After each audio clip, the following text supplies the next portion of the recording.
Ribinha! Ribinha! Ribinha!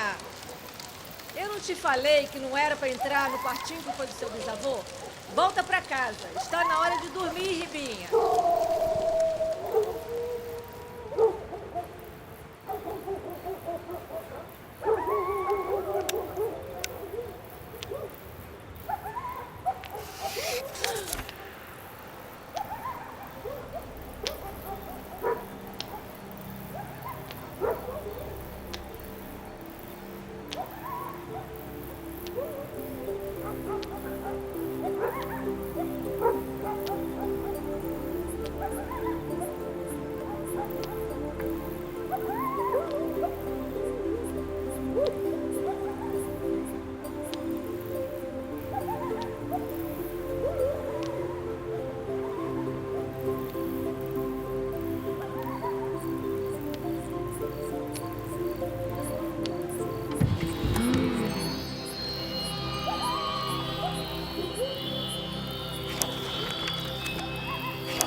Oi, Ribinha, aqui, na sua frente, não se assuste.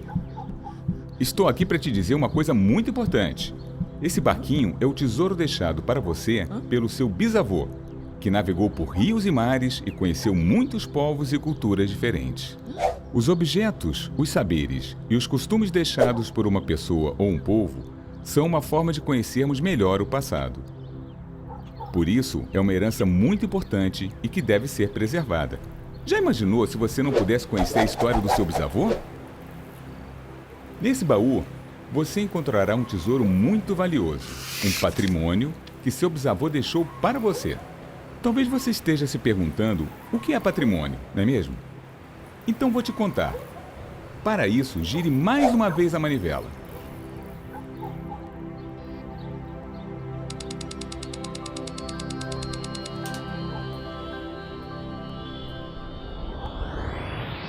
Um patrimônio pode ser uma igrejinha, como essa que temos aqui na região de Bacabeira, ou os casarões antigos com lindos azulejos, como o que temos na cidade de São Luís. Ei, cadê você? Ah, você tá aí! As nossas danças e expressões folclóricas são um patrimônio cultural. Engloba todos os bens culturais de importância para a sociedade. São heranças coletivas que têm valor material e imaterial. O cacuriá, por exemplo, é um patrimônio de valor imaterial. Assim como nossas cachoeiras do Maranhão.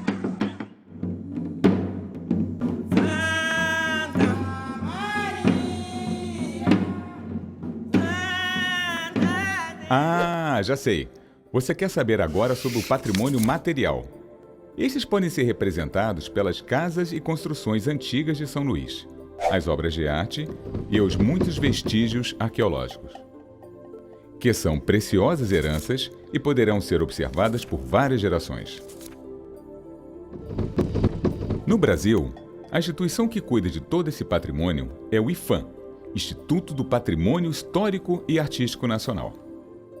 O Maranhão é um estado de muitas riquezas, mas entre elas, uma das mais valiosas são imateriais, ou seja, a nossa cultura é um tesouro que deve ser preservado. Para você entender melhor o que eu estou dizendo, vou te dar um exemplo muito próximo à sua realidade, mas que talvez você nem imagine que seja também um patrimônio. Aqui na região de Bacabeira, muitas famílias sobrevivem da produção artesanal da farinha.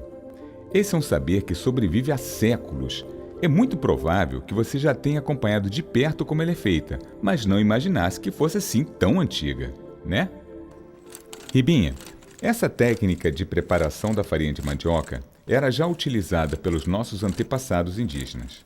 Muitos dos objetos que eles utilizavam para a preparação, como o caititu e o tipiti, continuam sendo empregados até hoje. Esse saber sobrevive porque foi passado adiante, de geração em geração, até chegar a você. O cofo é um outro exemplo da herança deixada pelos nossos antepassados indígenas, feito da folha da pindova, que é uma palha retirada das palmeiras de babaçu. O cofo é uma espécie de cesto que, de tão comum no dia a dia do homem maranhense, já se tornou quase invisível. A sua confecção é totalmente artesanal e se aprende a fazê-lo observando os mais velhos. É um saber tradicional que, se não fosse passado adiante para as próximas gerações, não teria sobrevivido até os dias de hoje.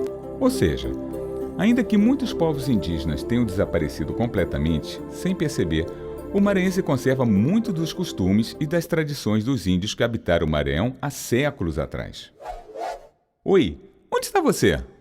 Ah, você está aí atrás da placa.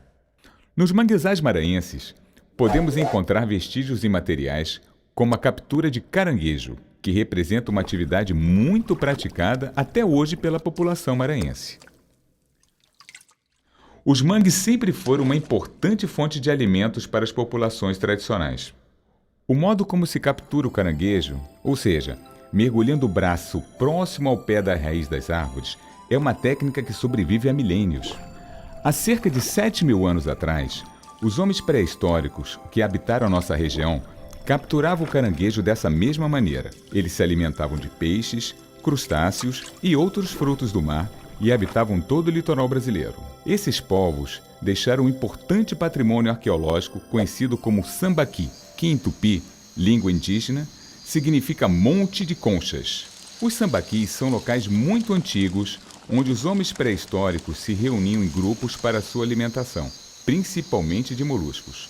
Após muitos e muitos anos, restos de conchas, ossos de animais e objetos feitos de pedra ou ossos para cortar os alimentos acabaram formando montes que chegam a ter 25 metros de altura e centenas de metros de extensão.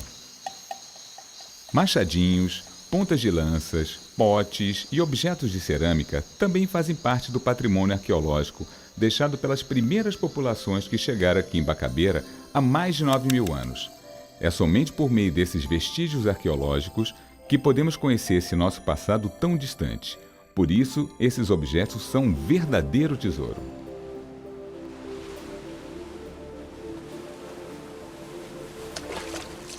Após habitarem por aqui homens pré-históricos e diversos povos indígenas, chegaram a partir de 1500 mais ou menos, muitos europeus no Maranhão.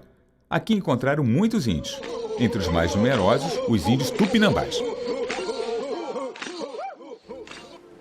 A região foi disputada por franceses, holandeses e portugueses. Foi com a chegada desses conquistadores, vindo de terras estrangeiras, que a história do nosso estado começou a mudar radicalmente de rumo.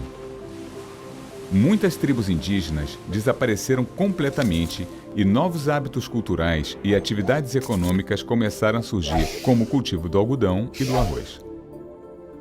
Graças à sua localização estratégica, que favoreceu o tráfego marítimo, o Maranhão estabeleceu um intenso comércio com a Europa, conseguindo enriquecer muito e em pouco tempo. Com a colonização, o Maranhão passaria a ser uma das mais ricas regiões do Brasil.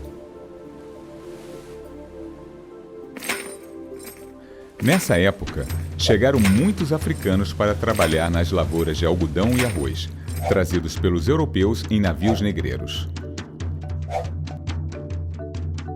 Estima-se que em 1822, metade da população do Maranhão era composta de escravos. Por isso, existem muitas comunidades remanescentes de quilombos na nossa região. A cultura deles, pouco a pouco, foi se misturando com a cultura indígena e europeia.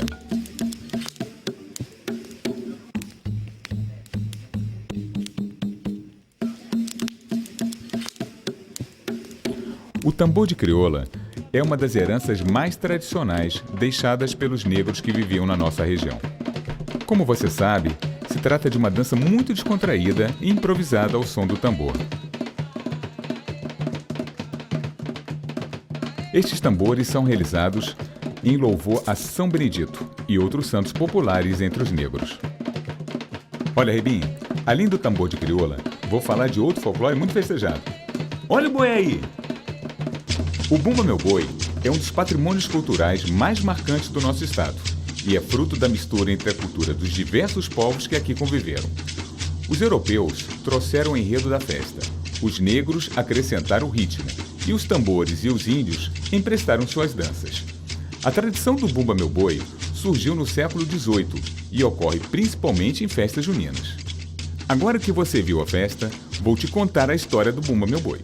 O enredo do Bumba Meu Boi conta a história de Pai Francisco, um escravo que, para saciar o desejo de sua esposa grávida por uma língua de boi, mata o gado de estimação do senhor da fazenda. Percebendo a morte do boi, o senhor convoca curandeiros e pajés para ressuscitar o animal. O boi volta à vida e a comunidade festeja.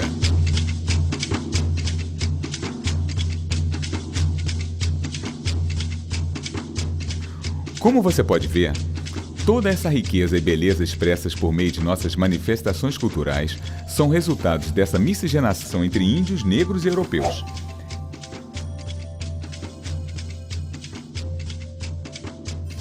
É essa herança que compõe a nossa identidade e que faz da gente um maranhense, um brasileiro. Por isso, todo esse tesouro deve ser muito bem preservado. Gostei muito de ter embarcado com você nessa viagem, pelas histórias que seu bisavô viveu navegando por esses rios e mares. Até breve, Ribinha. Esse será nosso segredo, hein? Ribinha, vem dormir, menino. O que você estava fazendo aí? Estava mexendo nas coisas do seu bisavô, não é?